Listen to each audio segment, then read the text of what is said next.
ngā waka o kanga tapu was specific frameworks to address family violence, and 7 Pacific nations were brought together.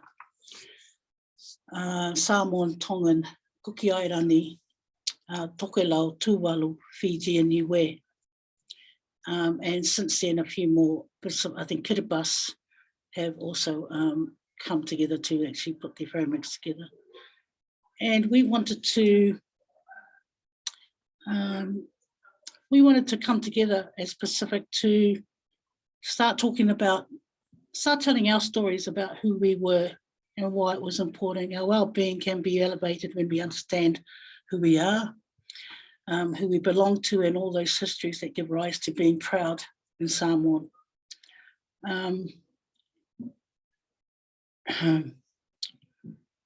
Sorry. Much of our work has been about dispelling the myths, changing the stories of who we are, who we have become, according to the foreigners. Samoans are a proud people. We are collective beings. Our strength is in our collectiveness, our faith, our belonging, our ainga, our nuku. And we live to ensure our people are well, physically, emotionally, mentally, spiritually, and economically. The 7 ethnic communities gathered to talk about how we were going to address family violence using our concepts, our specific knowledges. They're independent worldviews and bodies of knowledge that are unique to each ethnic group. They contain concepts and values that protect and strengthen family well-being. So Pacific Island Safety and Prevention Project, who was a part of, actually had been doing this work for some time. And we knew that we were doing things differently. We knew there was the outcomes, or the people were saying to us, something's different about, the woman would say to us, there's something different about our men doing these programs. And we would be like, well, what's different? And firstly, we would just be working with women. We didn't actually work with men. We just started working with women. And the woman came to us and says, well, someone needs to work with our men because we're not leaving them. And they're going to prison and they're coming out of prison and nothing's changed, but we want the violence to stop. And so we decided to actually give it a try. And we started developing programs, and we started talking about what it is we wanted to talk to men about. And what we did know is that too often the stories about us have been always negative. And what we didn't want to be doing with men in these groups was to actually make them go away feeling like they were even worse. We wanted them to actually start thinking about taking responsibility for their breaching of vā. Whaasaa more is, and in terms of our well-being, it's important to always think about well-being in terms of, peace, or well-being, peace and harmony are natural states of being to which Samoan people aspire. Ngā waka o kanga tapu, just thinking about the journey and some of the challenges that kind of came about when we were starting to kind of think about what these programs could look like, or what working with Samoan people could look like. And the challenges to knowledge development, the literature that we identified told us that there was a high prevalence of family violence in Pacific families. Factors unique to Pacific families: inequalities, impact of migration, identity and culture. And some of the challenges were that there was a severe paucity of critical Samoan literature on the relationship between Samoa and family violence. There's an assumption that Pacific peoples are a homogeneous group. So very often people would say, oh, we want you to come here to speak to this specific family, and I'd go along and it'd be a Tongan family. And I didn't speak Tongan. We were from different islands with different beliefs and understandings. But there was this assumption that actually I could speak to them, that our language was the same. There's the absence of Samoan Indigenous worldview and contemporary Samoan context. There's poor translations led to misinterpretation of concepts and principles. So there would be all these concepts being thrown out, like whaaloalo, and the English word for whaaloalo is respect. Whaaloalo actually talks about not disrespect, but a way of being, the tone of my voice, the way I stand, the way I speak. So when we're doing these ngā waka o kangatapu with it, tō whāmamao, which is the Samoan framework, we took a strengths-based approach. The core concepts and principles within the philosophical worldviews define and govern relationships between people, and in particular, vātapuia, sacred boundaries of relationships between family members. Correct interpretations and practices of concepts and principles ensure that violent attitudes and behaviour are transformed and well-being is preserved and restored. There are diverse pathways to ending family violence and violations, and these are informed by Samoan concepts and principles. Relational beings and relational worlds. Tō whāmamao reflects the philosophical world of Samoan people, which is premised on wā, interdependent and interconnectedness spaces that relate. The mental, spiritual, physical realms that constitutes the whole Samoan being. Relational nature of language and ritual. Relationships between people based on status and covenant defined by genealogy. Concept of vātapuia, relational spaces embodied in covenants and are sacred to gods and divinities within relationships with all family members. Factors that undermine the relational self, identity and culture. Superficial English translations of ethnic Pacific concepts result in the distortions of their original meanings. Translations level concepts and principles to common meanings. Secularize spiritual concepts, compartmentalize interdependent human realms through an emphasis on behavior over spiritual and mental realms. Racial labeling, stereotyping, Pacific, Pan-Pacific, Pacific, Pan-Pacific, Pacific Islanders. Another factors highlight interdependent concepts as independent notions. Separation of violence and violation.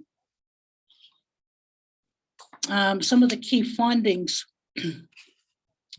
Samoans in terms of when we had these discussions amongst Samoan communities. Samoa is the philosophical framework within which violence and violations in ainga is to be understood and addressed. There are no beliefs or practices in Samoa that condone violence and violations against family members. Violence is violations of covenantal relationships. It affects perpetrators, victims, their families and communities of belonging, everyone. Ainga is the site where vātapuia is preserved and protected. Violations of vātapuia creates terror, suffering, and dysfunction on ainga. well-being, harmony, and peace is disrupted and fractured.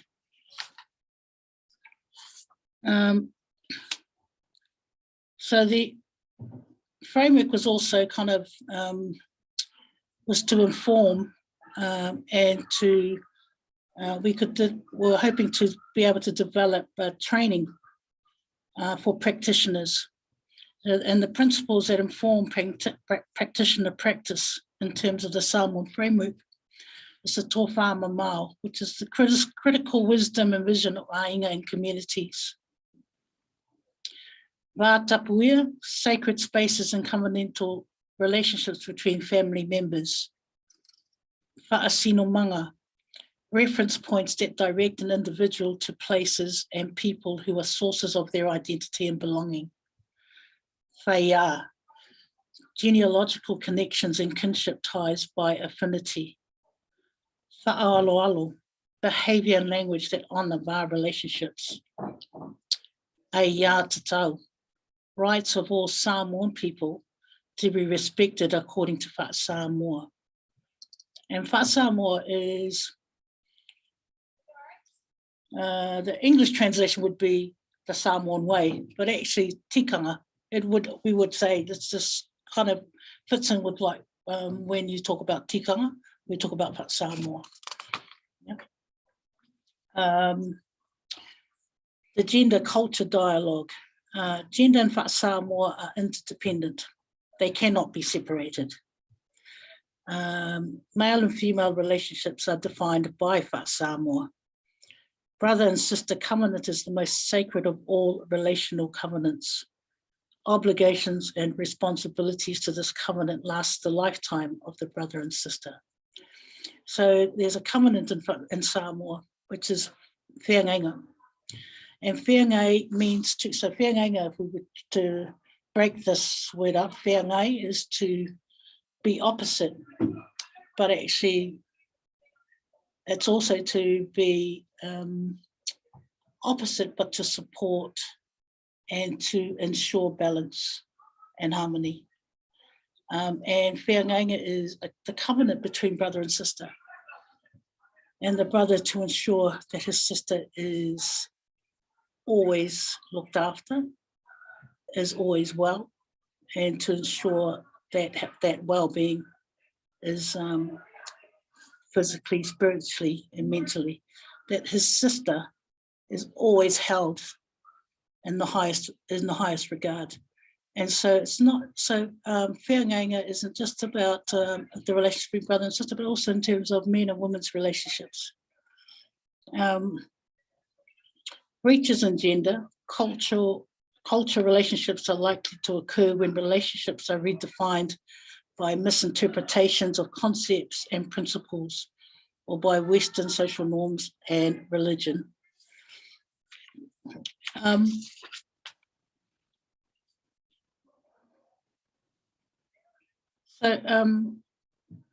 Sorry.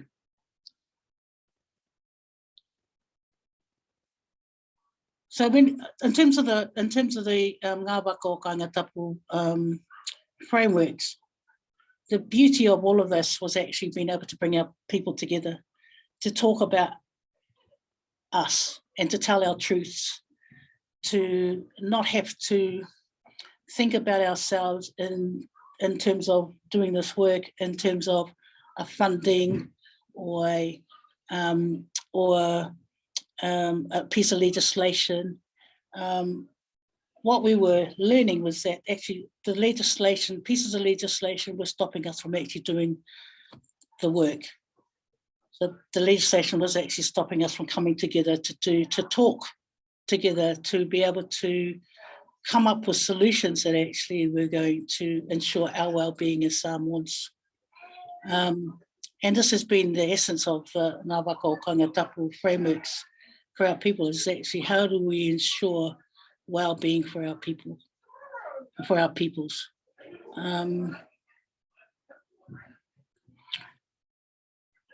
I hope that's just a start. I'm just looking at the time. That's a start to, in regards,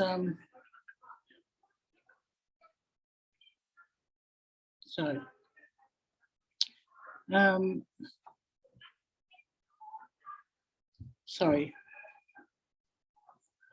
Oh, sorry, yes.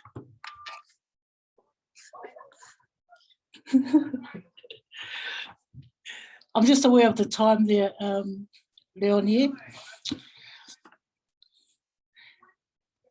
How are we doing? No, we're good, Bets. If you want to spend about 10 more minutes, and thank you for turning the computer just a little fraction. You have these like Pacific light rays flooding all over you, which is actually quite amazing. But yeah, if you want to do another 10 more minutes, then we'll open to questions. Okay, so when we and when I think about the journey in terms of ngā waka o kāinga tapu, I think about too often had we been told that we couldn't work with our people in a particular way. We couldn't have men and women in the same room. And we understood the thing around safety and, you know, the pieces of legislation to keep women safe from violence. But we also understood that actually if women were wanting to come and talk with us, and actually they wanted to meet about and tell us what was happening, but they wanted to actually the men to hear. The way in which we kind of held these sessions with the men is that we would have men and women in the facilitating these groups. And at one stage, people were saying that we couldn't. The men would say to us, "Oh, you know, we shouldn't really have women in facilitating these groups or in the groups," and we'd be asked, "Why not?" And they'd say, "Well, we don't want to be talking about these things in front of our sisters." And we'd be like, "Okay, but it's okay for you to soli le vā," as we would say. So vā in Samoan language are spaces. Vā tapuia or vā paia are sacred spaces. Yeah. And as Samoans, our destinies are predetermined from the time we are conceived. And so there's the spaces we share with our brothers are sacred. Well, actually, spaces that we share with different people. So men would say, actually, it's not okay to have women in these spaces. And so we would deliberate about that and say to them, "But it's okay for you to dishonor the women. So by having us in the room, you see us, you see the women that you have been dishonoring." And it became part of the conversation, but part of the healing, but also part of the wanting to, not about blaming, but to understand what it is that we had been doing. We'd been so far removed from being Samoan and not really believing or understanding that. And so some of the great things about actually getting together with community, which were like church ministers, they were matais, they were women, young people, in these sessions of when we were trying to talk about the frameworks, so that they would actually ask questions.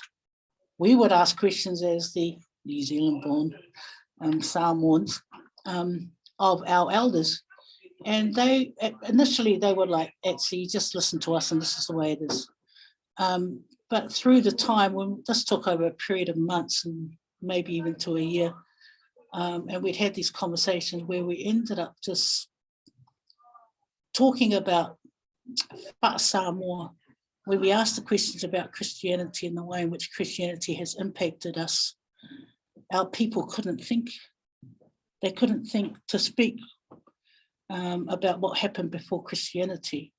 And so we had to frame up the questions and actually ask about, so what does Samoa say? And then there was a natural flow of conversation. This is an ongoing piece of work. The frameworks have been an ongoing piece of work. Lots of people have picked up the framework and actually have used it in the way that they feel they can use it.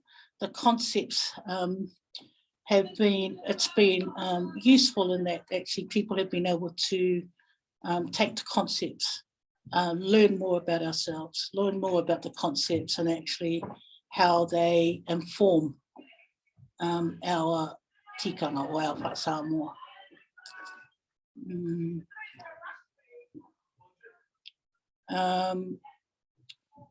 I'm not sure. There has been a training program that has been devised by, I think, Ministry. This is the other thing that's happened, is that the Ministry of Social Development, who funded this piece of work, have, like at the end of the day, they get to decide who they're going to fund, right? At one stage, different people were saying to us that we couldn't use these frameworks, and we turned around and said, actually, they belong to us. This does not belong to any part of the state. These belong to Samoans, to any of the people who actually, any of those ethnic groups, and that we wanted it to be available for anyone to pick up and use.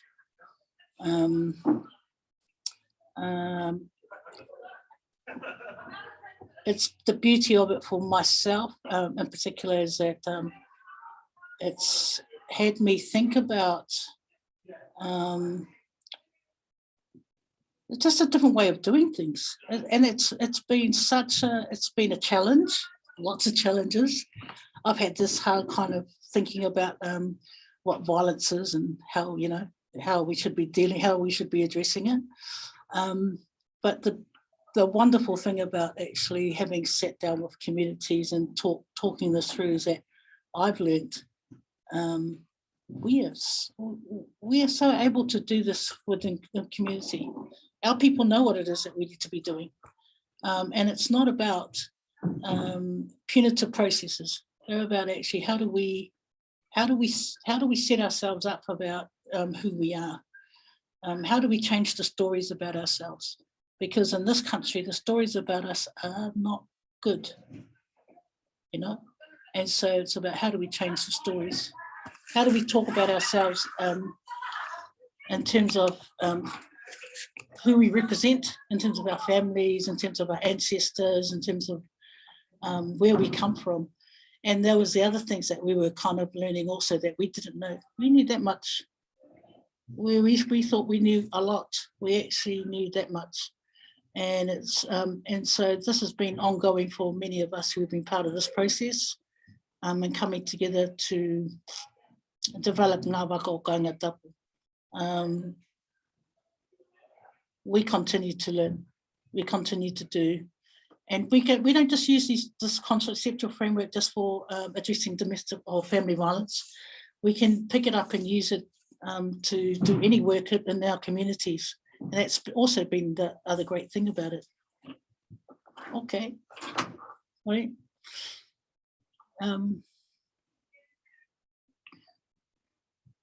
Sorry. My phone's gone dead, so I had some notes that I was talking on my phone, but it's gone dead. I'm happy to answer any questions. It's been a while since I've been involved in actually what's kind of continued with the ngā waka o kainga tapu frameworks themselves. But I do really want to give a shout out to you know, the people who have continued to develop them, to add to them, and to our people who continue to support them. Yeah.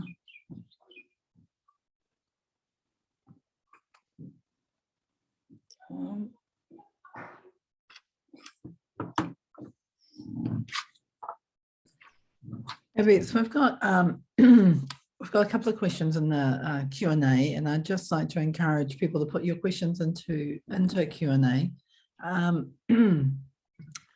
We have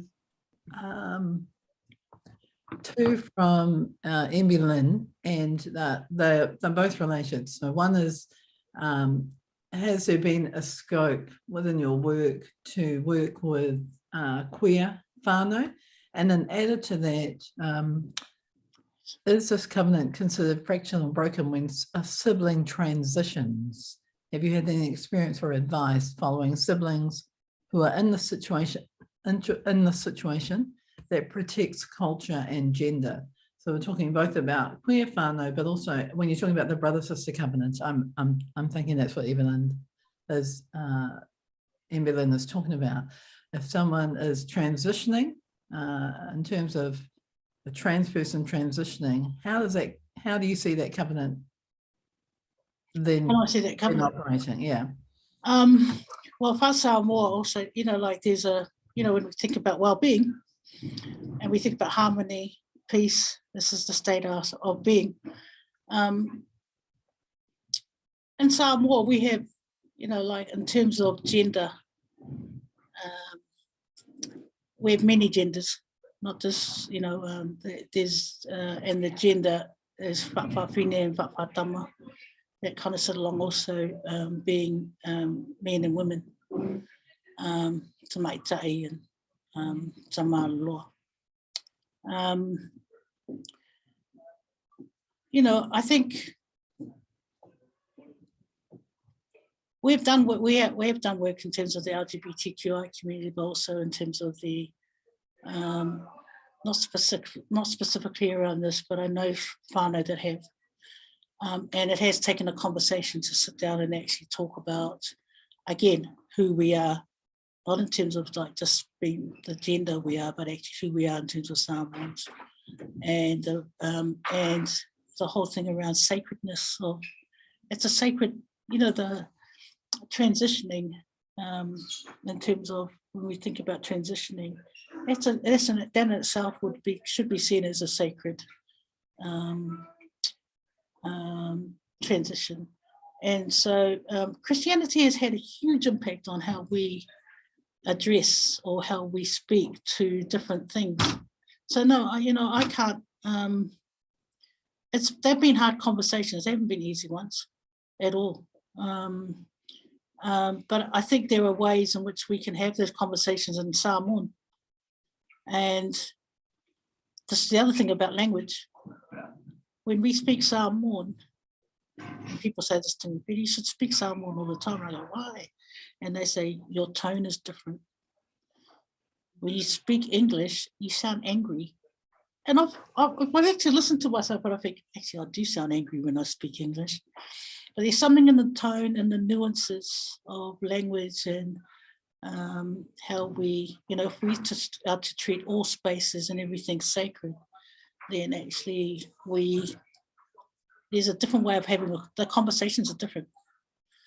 And we then also comes with it is this spirit of actually how to talk through things. It's not easy, like I'm going to say, we haven't done any work in around the transitioning, or I suppose you're talking about the brother-sister covenant as well, Leonie, was that the question? Yeah. So that covenant, in terms of sisters, and we have places, we know our places, whether they're in our families or in our, in terms of, like our brothers and sisters, the spaces are they're really clear. We don't go into our brothers' spaces. Our brothers don't come into ours, right? We don't share the clothes. We don't share each other's clothes. And the whole thinking around that when we ask our people around it is, actually, we don't actually share other people's clothes either. And that's about what you take on when you take on other people's, I'm just trying to think of the English word.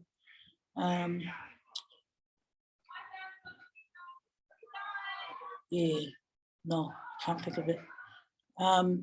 When you take on people's spirits, I suppose, or but anyway, no, I can't say that we've actually done any kind of work. I think there's more work to be done around the whole area of in terms of transitioning, but also in terms of sisters.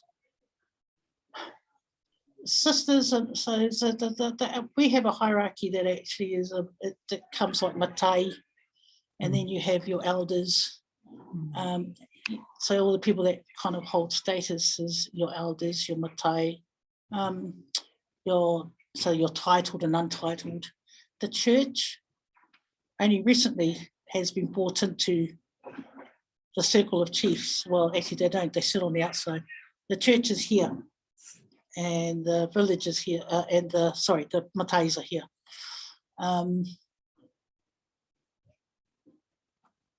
Yeah, so I think there's a process for talanoa in terms of anything that we think.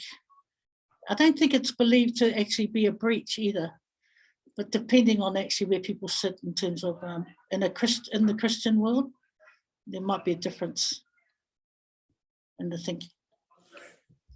Kia ora, Betty. I mean, you know, clearly when you're talking about concepts like tapu in those, you know, the space of those kind of sacred spaces, which we would have in terms of tapu, that also links into the spaces that we move in and out of as descendants, you know, as mokopuna, as, you know, in our own lives as well. And that was a really great question. Thank you for that. Helen Lee has written in the Q&A, generally she's talking about he waka e whenua as a call to unity and kotahitanga. It's about a common kaupapa, not being a one size fits all, because there are unique roles that people have. So, and her pātai is, how important is it in the waka o kainga tapu that within the diversity of the unique Pacific frameworks, there's also a recognition of diversity within each framework as well. So our own diversities within our own people. It's so important. There are so many similarities, but there are so many differences. But even in terms of being Samoan, each village has its own tapu or have their own belief systems. And I think it, you know, in order to understand, I can be a Samoan that comes in and actually thinks I can hold court or session with people. But unless I understand the depthness of Samoa, I can only do so much. I can only have if I don't have the language, I don't understand the depthness of some of the of much of Samoa. Each of the ethnic groups were really clear about the things that they wanted to that they needed to be doing in their groups and with their people. And lots of those things in terms of how we have the conversations, in terms of covenants, lots of them were different. And in terms of Samoans, we were able to use those covenants to actually address some of the issues within some of those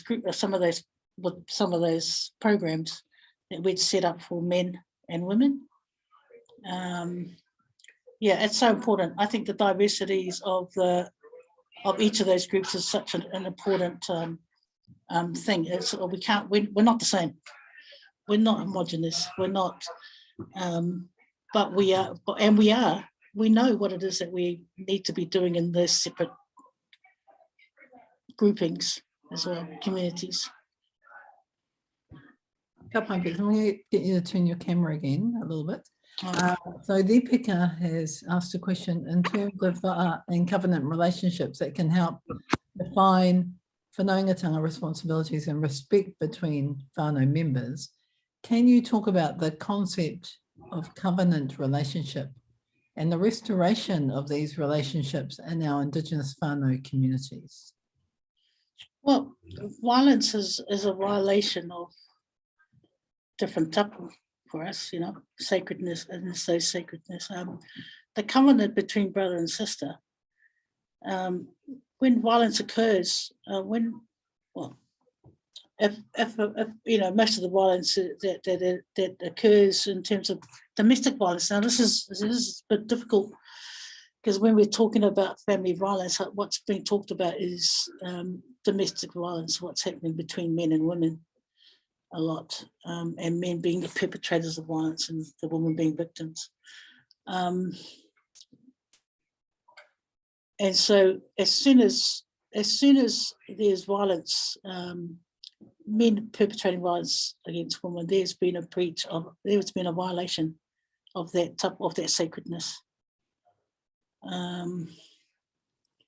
Sorry, Leonie, what was the question again?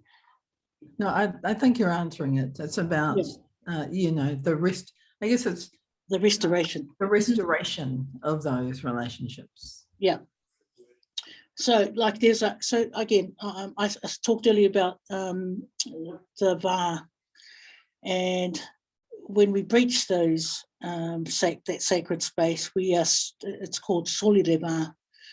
And then there's a way by which we talk about restoring that sacredness, and it's still le VAR.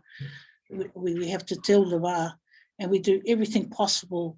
We bring in whoever we need to bring in to ensure that harmony is restored and peace is restored. Yeah. Okay, a couple more questions in the Q&A, Betty. When you have both men and women in the session, was it a counselling session or a mediating? What's the aim of bringing men and women together in the sessions, and how has that been achieved? Well, for a long time, we were just doing women's work, and we were just working with women. We weren't working with men at all. And so women were saying, actually, like I said, someone needs to work with our men, right? And so we started doing the work with men, and then we went really we're doing women's work over there, we're doing work with men over here, but we weren't bringing them together. Actually, if I can say, prior to being funded for this work, we did whānau work. It was, we did work, but that's how we operated. There was no one telling us we couldn't do it that way, right? That's just the way we did it. And it wasn't until we kind of took on a contract that the state started stipulating that we couldn't have men and women, the perpetrators and victims, in the same space. That's what they're saying. So what it did was that it kind of stopped us from doing the work in the way in which we needed to be doing it. I'm sorry. In order to not break the whatever it is, the law, we were doing the work separately, but what we ended up doing was, and we actually brought them together as whānau. Once we'd finished the 20 sessions, once we had done the blah blah, we brought them back together, because actually that's what we needed to do. And actually that's what the whānau were asking for. But we also had this analysis around safety and, how do we ensure safety for women and children? How do we ensure that we're not forcing them into a situation where they're having to come in and face, or talk to someone they didn't really want to talk to? We were aware of all of those things, and making sure that women got to define a lot of that kind of, how that kind of worked. Women as victims. But most of the time, the work was done with both, with the whānau. Had better outcomes. Kia ora, Bets. So Chris, Ramsey and Tūtama Wahine is saying, my pātau is the influence of assimilation upon us men is ongoing, that permeates through our pores every day of our lives. How do we go back to our ancestral values when all the systems we live under prevent us from practicing those values?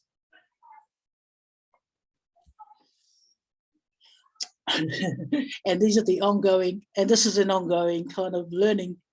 We're still trying to find, we don't have the answers. We are trying different things in different ways.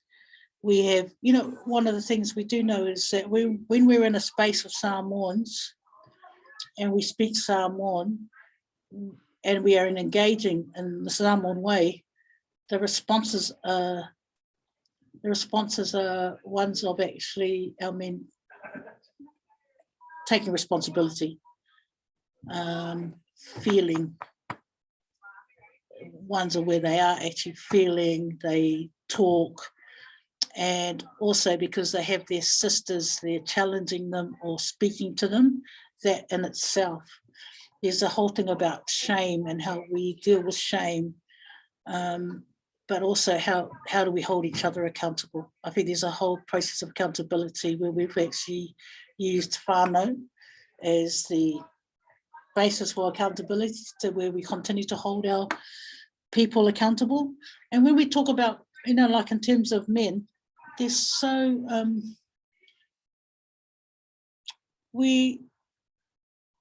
there's this whole kind of space where they actually come in and that where they feel so powerless. Our people feel so powerless, and so the little power that they do have, when we've kind of talked about what the hell happens, or what is it that you're doing, and this is the power that they have. And it's whether it's their physical power, because violence is a power over, and they talk about that. What we've been able to do is actually then talk about actually their responsibilities as brothers, as fathers, as husbands, as men, and that actually they're not the heads of the houses. Like there's this whole thing about them being the heads of the family, and that actually what that actually means, and having conversations. So they're ongoing conversations, and then they don't end at the 20-week program. Those conversations are ongoing, and we have to create spaces for us to continue having those conversations with each other. And there are conversations where we're having conversations, not having just big blowouts with each other. Yeah, it's ongoing. I don't have a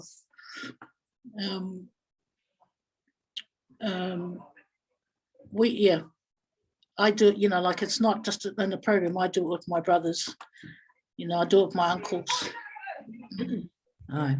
I mean, that question really opens up, Betty, some of the discussions that we've been having in He Waka Eke Noa about the impact of state violence, institutional racism, systemic violence, and how that transgresses and disrupts relationships. Do you want to talk a little bit about that, the impact of the kinds of state violence? Yeah.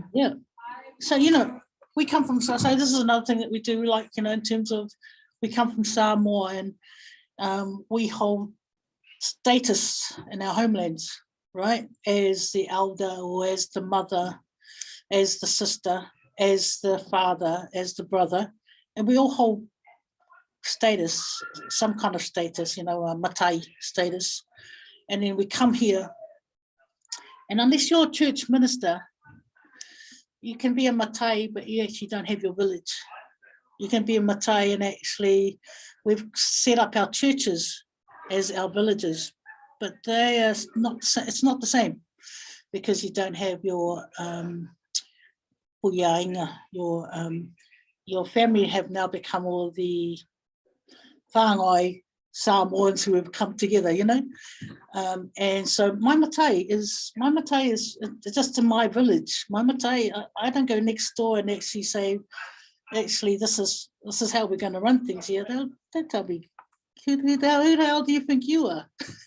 And so so when we come here, there's such a breakdown of who we are and what we can be, and we go into these jobs, and again we have these bosses, like it just reminds me of the overseer, like being in the plantation, and we're like, who are we?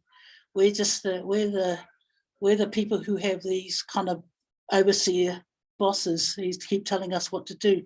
And I remember growing up and just thinking, our parents saying to us, or my mother saying to us, you just put your head down, and you just, you don't want any trouble, right? Whereas my father was something, he'd be saying that don't be afraid, like that's not okay that they treat you that way. And so we had kind of two parents who were really different. And then I come, and then I'm like, actually none of this is okay. And what I learned very early was that by disrupting or by being by challenging, I was always in trouble. Our people don't like being in trouble. They like keeping the peace. And so what do? What we end up doing? We end up becoming, we end up believing what we've been told about ourselves. It's colonized. We become so colonized, right? And in a way, it's a way of actually surviving. Yeah. But also, it becomes that also what it does to us. It actually creates this anger. That's and the anger we take out on the ones around us. Yeah. Sorry. No. I remember you talking, Betty, once around how you did the graduation of the program to bring people together as a kind of collective. And is that kind of, I'm hearing you talk about village, and I've heard you talk about the way in which within the various villages in Samoa, you negotiated and people were made collectively responsible to each other and accountable to each other.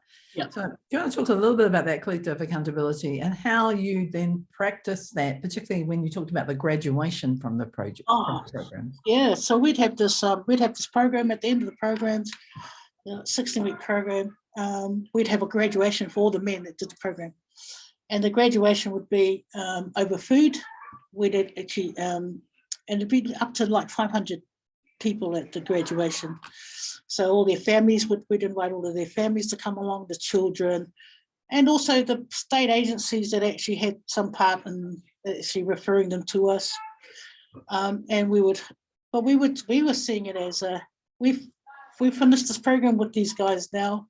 Community have to take some responsibility, and their whānau have to, in terms of holding them accountable. And in a way, at first people were saying, actually, it's not okay. You're kind of what's the word? Breaching their. It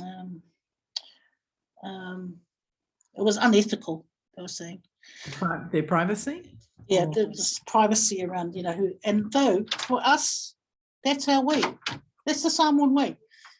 Everyone gets to know. We don't have walls in our houses. Everyone knows when there's a fight next door in the house. And so we were creating that again, recreating actually community about accountability. And so we would, people would get up and speak. And we were thinking, how do we know whether this has worked or not? How do we know whether this 16-week program is of any use? And the children would get up and speak at the graduations and say, our daddy doesn't yell at us anymore. Or our daddy takes us to the park, and we'd be like sitting there. The men would get up and they'd speak and they'd cry. And it was like such an emotional, like it was, and it wasn't like a put on thing. It was actually people being really grateful and just, and the men would turn up and they'd go, well, that's my minister. What is he doing here? Just the minister of the church. And, oh God, that's my uncle. Who invited him? And so this would just be community turning up to this graduation. And so really what they knew was that people were going to be aware of the fact that they'd come into this program, they'd been violent, and actually now your family are going to take care of you. And it's such a